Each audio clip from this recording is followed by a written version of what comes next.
नमस्कार सांग मैंने आपण मानु समस्त को मो स्टोरी चैनल रे स्वागत। चलतु कहानी शुणा मितलो कथार गोटे के अच्छी तृतीय भाग पूर्व भाग जदि शुणी ना जल्दी जल्दी शुणी नियंतु। कहानी शुणी सारी सब्सक्राइब करियो केबे भूलिबेनी सांग माने। नदी पठारु श्रीलेखा चंचल पाद बढ़ई घर मुहां अस्त व्यस्त होई चली। देहटा जेमिति भीतरु सिहरी जाउची।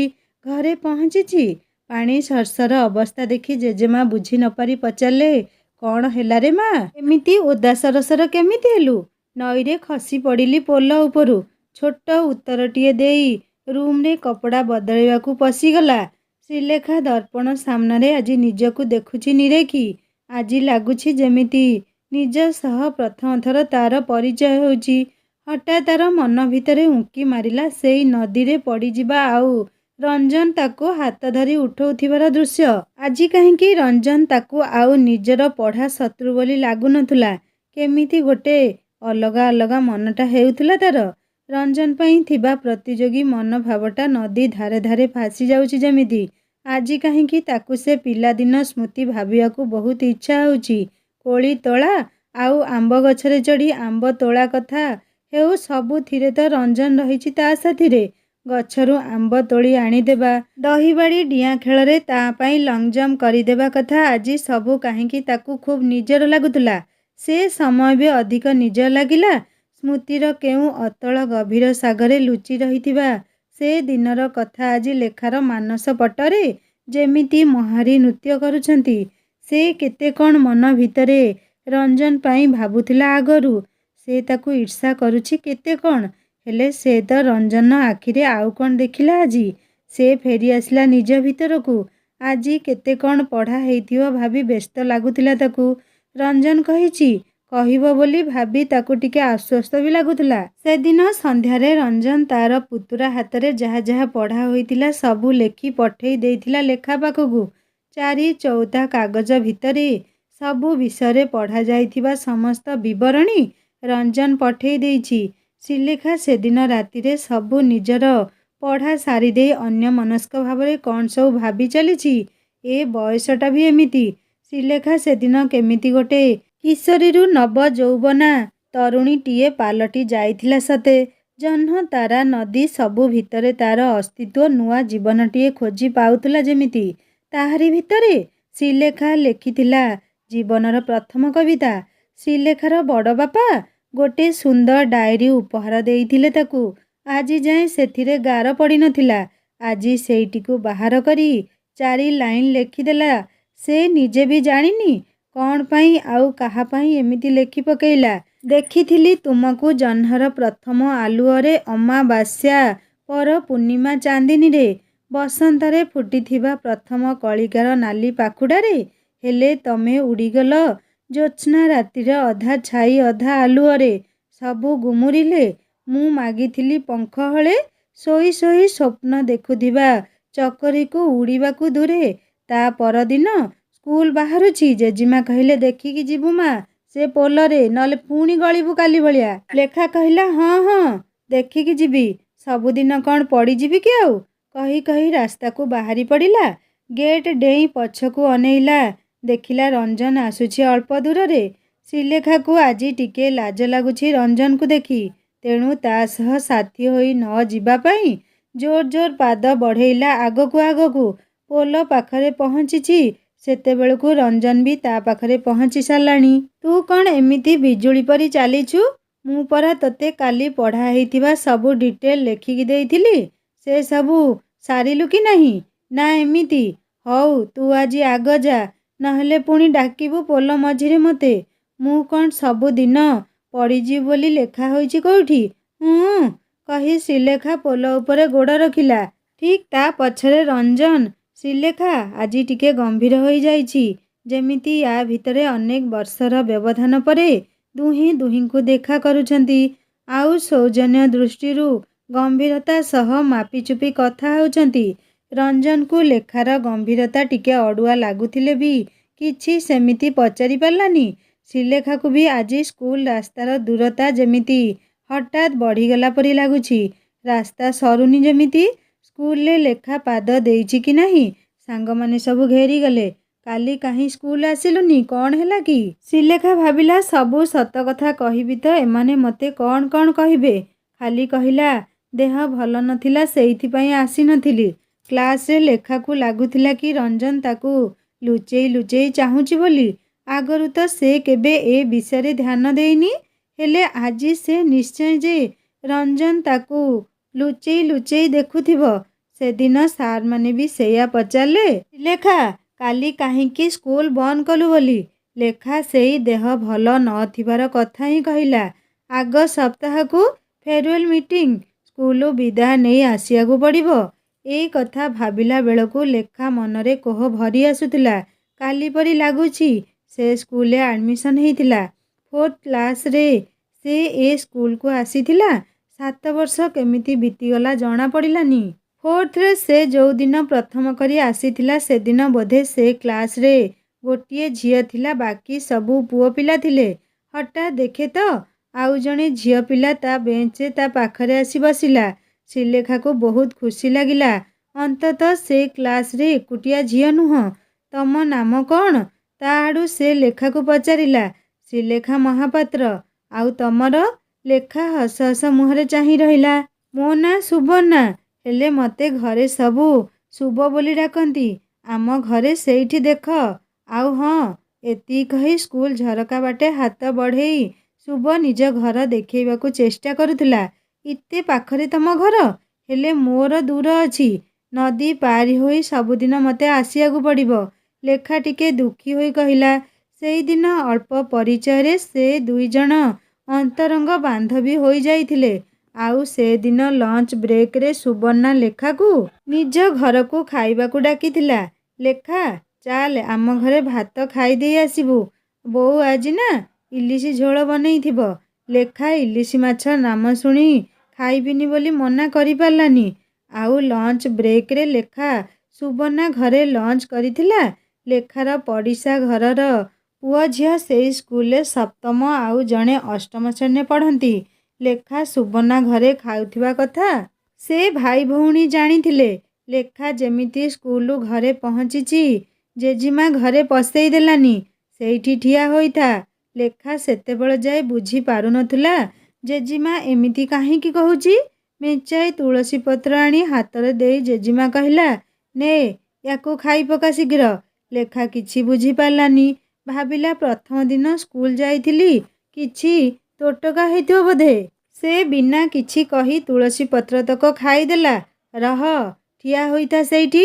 ଏତିକି କହି ଜେଜିମା ପୁଣି ଘର ଭିତରୁ ଗଙ୍ଗାଜଳ ବୋତଲ ଧରି ଲେଖା ପାଖକୁ ଆସିଲେ। ଛୋଟ ହେଲେ ବି ଲେଖାକୁ ଏବେ ଟିକେ ସନ୍ଦେହ ହେଲା। ଜେଜିମା କ'ଣ ହେଲା? ବୁଢ଼ୀ ତ ରାଗରେ ପଞ୍ଚମ ଆଉ। ତୁ ଆଜି କଣ୍ଡରା ଲୋକ ଘରେ ଖାଇକି ଆସିଛୁ, ଆହୁରି ପଚାରୁଛୁ କ'ଣ ହେଲା ବୋଲି। ଲେଖାକୁ ଏବେ ଗଙ୍ଗାଜଳ, ଗୋବର ପାଣି, ତୁଳସୀ ପତ୍ର ଖୁଆଇବାର କାରଣଟା ଜଣା ପଡ଼ିଗଲା।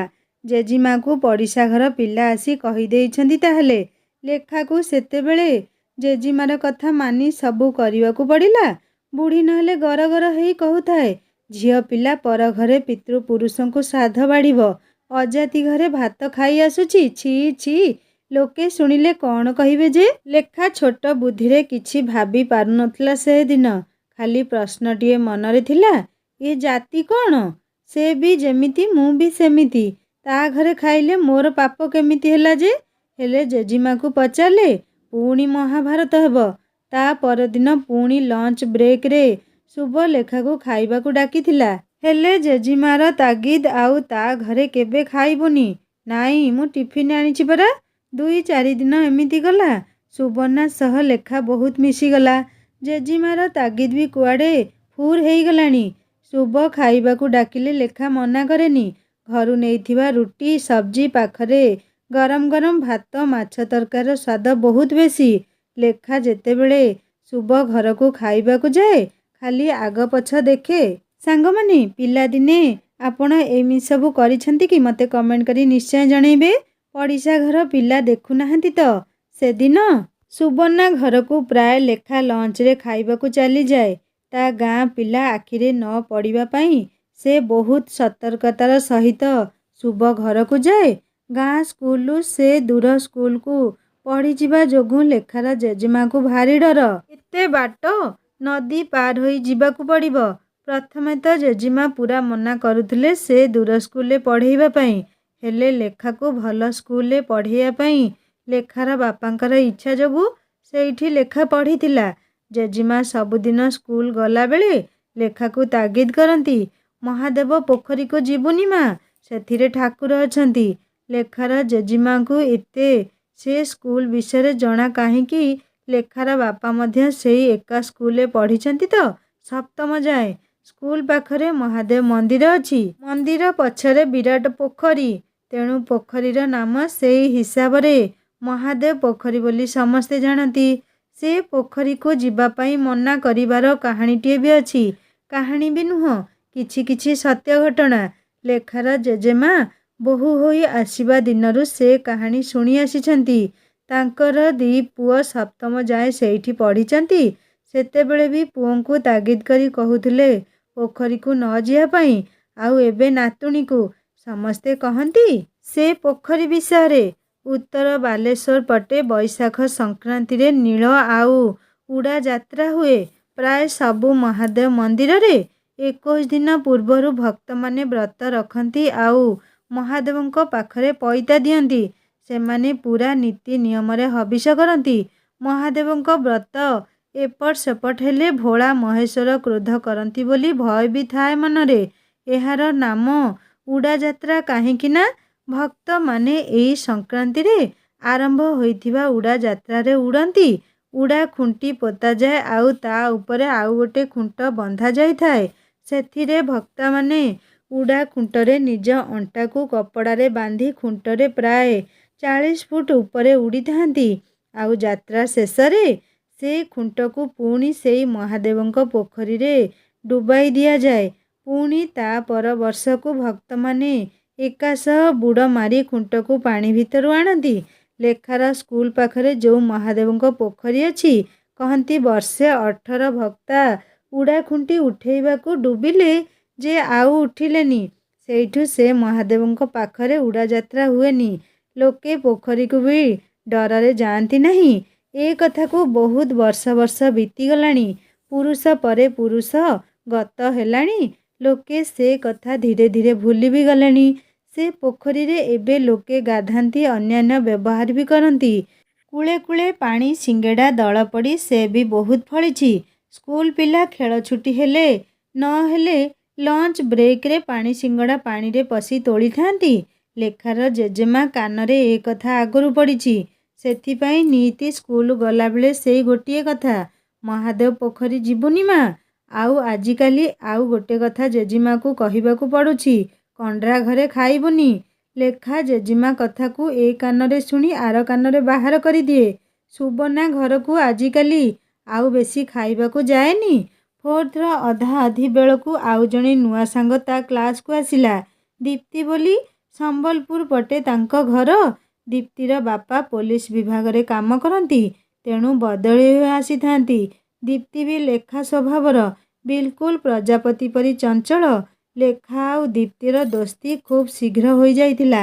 ଲଞ୍ଚ ବ୍ରେକରେ ମହାଦେବ ପୋଖରୀରୁ ପାଣି ସିଙ୍ଗଡ଼ା ତୋଳିବାଠୁ ଆରମ୍ଭ କରି ସାଙ୍ଗରେ ବୁଲିଯିବା ସବୁ 2 ଜଣ ଏବେ ଏକାଠି କରନ୍ତି। ଶ୍ରୀଲେଖାକୁ କାଲି ପରି ଲାଗୁଛି। ଦୀପ୍ତି ଆଉ ସେ ଲଞ୍ଚ ବ୍ରେକରେ ବଗିଚାକୁ ଆମ୍ବ ତୋଳିବା ପାଇଁ ଗଲେ।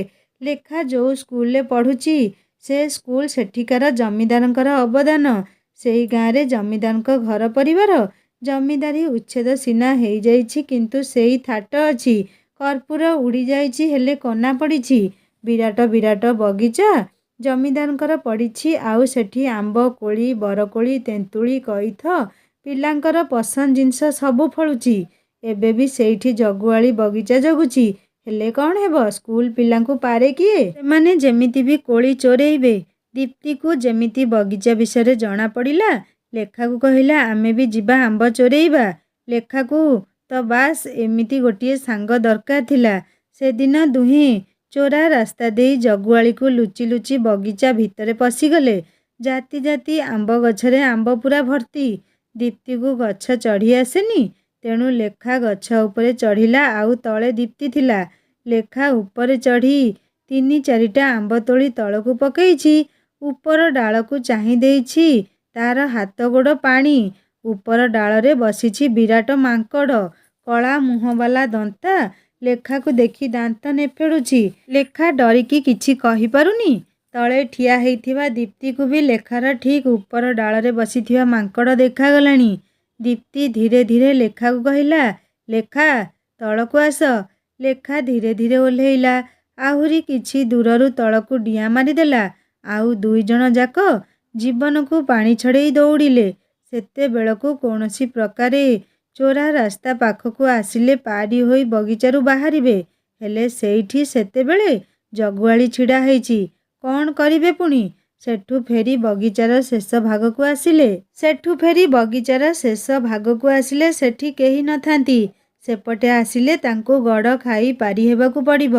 ଜମିଦାରମାନେ ଆଗରୁ ନିଜ ଗାଁକୁ ଶତ୍ରୁ ଆକ୍ରମଣରୁ ବଞ୍ଚେଇବା ପାଇଁ ଗାଁ ଚାରିପଟେ ଖାଇମାନ ଖୋଳୁଥିଲେ। ସେ ଖାଇ ଭରିଗଲାଣି, ତଥାପି ପାଣି ଅଛି। ଆଉ ପାଣିରେ ମୋଟା ମୋଟା ଦଳ ମାଡ଼ି ଯାଇଛି। କେତେ ଗହୀର କ'ଣ କଳନା କରିବା ଏଇ ଦୁଇଜଣଙ୍କ ପାଇଁ କଷ୍ଟ ଥିଲା। ଏପଟେ ଲଞ୍ଚ ବ୍ରେକ୍ ଶେଷ ହେବାକୁ ଆସିଲାଣି। କ'ଣ କରିବେ ଭାବୁଛନ୍ତି? ଦୀପ୍ତି କହିଲା, ୟା ଉପର ଦେଇ ଆରପଟକୁ ଚାଲିଯିବା। ଲେଖା କହିଲା, ନାଇଁ, ପାଣି ଅଛି, ଓଦା ହେଇଯିବା। ଦୀପ୍ତି ତ ଟାଉନିଆ ପିଲା, ତାକୁ ନଦୀ, ପାଣି, ବୁଡ଼ା ଏସବୁ ଧାରଣା କିଛି ନାହିଁ। ସେ କହିଲା, ନାଇଁ, କେତେ ମୋଟା ଦଳ, ତା ଉପରେ ଯାଇ ହେବ। ତାପରେ ଲେଖା କିଛି କହିବା ପୂର୍ବରୁ ଦୀପ୍ତି ଦଳ ଉପରେ ଚଢ଼ିଗଲା। ଆଉ ତାପରେ ଲେଖା ଆଉ ଦୀପ୍ତି ବଗିଚାର ଶେଷ ଭାଗରେ ଥିବା ଗଡ଼ଖାଇ ପାଖରେ ପହଞ୍ଚିଗଲେ। ଖାଇ ଭିତରେ ମୋଟା ଦଳ। ଦୀପ୍ତି ଦଳ ଉପରେ ଯେମିତି ଗୋଡ଼ ରଖିଛି, ଧସ୍ କିନା ପାଣିରେ ଗୋଡ଼ ପଶିଗଲା। ପାଣି ଦୀପ୍ତିର ଅଣ୍ଟା ପାରେଇ ସାରିଲାଣି। ତା ପାଟିରୁ ବାହାରିଲା, ଓ ମା! ଲେଖା, ଧର ମୋ ହାତ କହି ଦୀପ୍ତି ନିଜ ହାତ ଲେଖା ଆଡ଼କୁ ବଢ଼େଇ ଦେଲା। ଖାଇ ଭିତରେ ପାଣି କମ୍, କିନ୍ତୁ ପଙ୍କ ବହୁତ। ତା ସହିତ ଏ ମୋଟା ମୋଟା ଚିଙ୍ଗୁଡ଼ି ଦଳ। ଲେଖା ତାର ବଳ ଲଗେଇ ଦୀପ୍ତିକୁ ଟାଣି ଓଟାରି ଖାଇରୁ ଉପରକୁ ଉଠେଇଲା। ପଙ୍କରେ ଗୋଡ଼, ହାତ, ପେଟ ଯାଏ କାଦୁଅ ଜୁଡ଼ୁବୁଡ଼ୁ। ଦୁଇଜଣଙ୍କ ମୁହଁରୁ ଆଉ ଭାଷା ବାହାରିଲାନି। କ'ଣ କରିବେ ଆଉ ବୁଦ୍ଧି ଦିଶୁନି। ଦଳ ଆଡ଼େଇ ଲେଖା ଅଳ୍ପ ଅଳ୍ପ ପାଣି ଉଠେଇ ଦୀପ୍ତିର ହାତ ଗୋଡ଼ରୁ କାଦୁଅ ସଫା କରିଦେଲା। ଦୀପ୍ତି କହିଲା, ଚାଲ, ସେଇ ଚୋରା ଗଳି ଦେଇ ବାହାରକୁ ବାହାରି ଯିବା। ଏଯାଏଁ ସେ ଜଗୁଆଳି ଆଉ ନଥିବ ସେଇଠି। ହଁ, ସେଇଆ କରିବା ଆଉ। ଦୁଇଜଣ ଯାକ ପୁଣି ସେଇ ଚୋରା ଗଳି ପାଖକୁ ଆସିଲେ। ଭାଗ୍ୟକୁ ଜଗୁଆଳି ସେଠୁ ଚାଲି ଯାଇଥିଲା। ଦୁହେଁ ଆଶ୍ୱସ୍ତିରେ ଗୋଟିଏ ଗୋଟିଏ ଲମ୍ବା ନିଶ୍ୱାସ ମାରିଲେ। ଚୋରା ଗଳିରେ ପଶି ଏପଟକୁ ଆସିଛନ୍ତି। ସ୍କୁଲ କ୍ଲାସ୍ କଥା ମନକୁ ଆସିଲା। ଏବେ ଏଇମିତି ଅବସ୍ଥାରେ କ୍ଲାସରେ ଦୀପ୍ତି ବସିବ କେମିତି?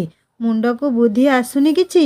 ଲେଖା ତୁରନ୍ତ ଖୁସି ହେଇ କହିଲା, ଆରେ ଶୁଭ ଘରକୁ ଚାଲ, ସେଇଠି କ'ଣ ଗୋଟେ କରିବା ଆଉ। ଆଗରେ ଶୁଭ ଘରକୁ ଦୌଡ଼ିଲେ ଦୁଇଜଣ ଯାକ। ସୁବର୍ଣ୍ଣା ଠିକ୍ ସେତିକିବେଳେ ଖାଇବା ସାରି ସ୍କୁଲକୁ ବାହାରୁଛି। ଏ ଦୁଇଜଣ ଯାଇ ହାଜର। ଏମିତି ଅବସ୍ଥାରେ ଦୀପ୍ତିକୁ ଦେଖି ଶୁଭକୁ ବି ହସ ଲାଗିଲା। ଦୀପ୍ତି, ଏ କ'ଣ? କୋଉଠି ମାଛ ଧରୁଥିଲୁ କି? କହି ଫିକ୍ ଫିକ୍ ହୋଇ ହସିଲା ସୁବର୍ଣ୍ଣା। ଶୁଭ, କେମିତି ସ୍କୁଲ ଯିବି?